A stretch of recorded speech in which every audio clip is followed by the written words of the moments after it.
Thank you for watching my previous videos, and I'm making this video especially to answer a question. The question was, if I was a Catholic in Northern Ireland, would I have joined the IRA? I had to think about it a little bit, well, not long. My answer would have been yes, I would have joined the IRA, because I would have been brainwashed. How would I have been brainwashed? Well, I was living in a Catholic school with a company of paratroopers. There was 100 of us in the school assembly room, 50 bunk beds where we had to eat and sleep for 4 months. I was jealous of prisoners in a prison. Our accommodation was shit, unbelievable. And believe it or not, every month we have to pay food and accommodation charges back to the British government. Incredible.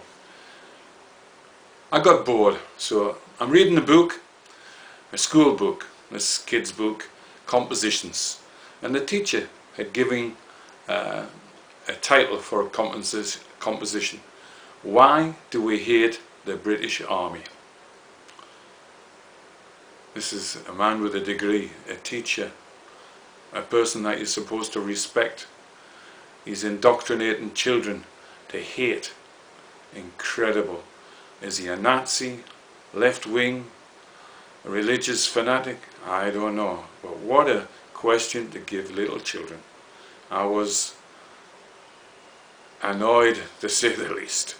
How ignorant of this man, a teacher. A few weeks later, I'm driving in a patrol with 2 Land Rovers going down the road, and there's this woman approaching with a baby in a christening shawl. And the woman spoke to the baby, and as we got closer, the baby went like this. A fucking baby. A baby putting the finger up to us. And I'm thinking, this is inbred hatred. Protestants against Catholic, Catholic against Protestant. Not one Christian amongst them. Jew against Arab, Arab against Jew. Inbred hatred. Then at a rally in New Lodge Road, which I attended, there was Bernadette Devlin. Everybody remember her? Became Mrs. McCluskey. I'm listening to the conversation. I was interested why I was in the middle of this problem in Northern Ireland. I wanted to go home to my wife in England. But the army's the army. You do what the army and the elected government tell you to do. So I'm there and I'm listening to the conversation. She points to us paratroopers and says, once we kick the British bastards out of Northern Ireland, we'll then sort the Southern Irish out. What? I thought they wanted to be united with the Southern Irish. It made me look into history books about Ireland, and it was astonishing. You don't have to go back to the William of Orange or Oliver Cromwell, who were animals, what they did to Catholics in Ireland. It was disgusting. You go back to the Civil War. What happened in the Civil War? In the uprising, the British were forced out of Southern Ireland, and the 7 counties became Northern Ireland. But they had a civil war between the official IRA and the provisional IRA, and it was a bloody civil war. So the officials, one of the first acts of Parliament was to make an act of Parliament that said, for every official soldier killed by the provisional IRA, 2 provisionals will be taken out of jail and executed. And they did it. That's what stopped the Civil War. So a lot of provisionals fled to Northern Ireland. A lot of provisionals went to America to escape the officials.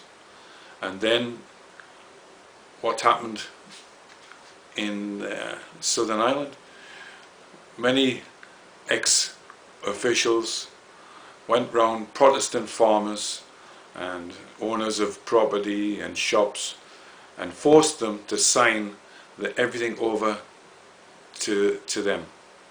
So the Protestants had to flee the south and either go to the northern counties or go to England or America.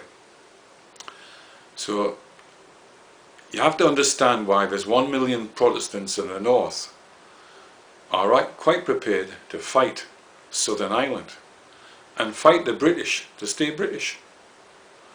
They don't want to be kicked out of Ireland. You'd think with Europe that wouldn't be a threat, but I'm afraid it still is. There's a lot of hatred between the Catholics and Protestants, and this is what you've got to understand. The other problem is we formed ghettos, Catholic ghettos. The British government must have known what the Protestant Unionists were doing. They were forming ghettos. Catholics were put into areas, but mind you, they weren't horrible areas. Ballymurphy had better housing stock than I ever lived in. Big houses, front gardens, back gardens, allotment size. Many Geordies would have been like a pig in shit with getting a house like that. Nice houses, nice schools in the area, playgrounds, everything for the children. A big Catholic church.